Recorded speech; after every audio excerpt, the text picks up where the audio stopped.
اور جس دن وہ ان کو پکارے گا اور کہے گا کہ میرے شریک کہاں ہیں، تو وہ کہیں گے کہ ہم تجھ سے عرض کرتے ہیں کہ ہم میں سے کسی کو ان کی خبر ہی نہیں، اور جن کو پہلے وہ اللہ کے سوا پکارا کرتے تھے سب ان سے گم ہو جائیں گے، اور وہ یقین کر لیں گے کہ ان کے لیے کوئی راہ فرار نہیں۔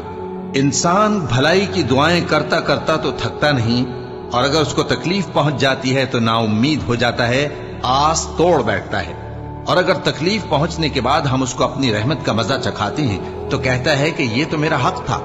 اور میں نہیں خیال کرتا کہ قیامت برپا ہو، اور اگر قیامت سچ مچ ہو بھی اور میں اپنے پروردگار کی طرف لوٹایا بھی جاؤں تو میرے لیے اس کے ہاں بھی خوشحالی ہوگی۔ پس کافر جو کچھ کیا کرتے ہیں وہ ہم ضرور ان کو جتائیں گے اور ان کو سخت عذاب کا مزہ چکھائیں گے۔ اور جب ہم انسان کو نعمتوں سے نوازتے ہیں تو وہ منہ موڑ لیتا ہے اور پہلو پھیر کر چل دیتا ہے، اور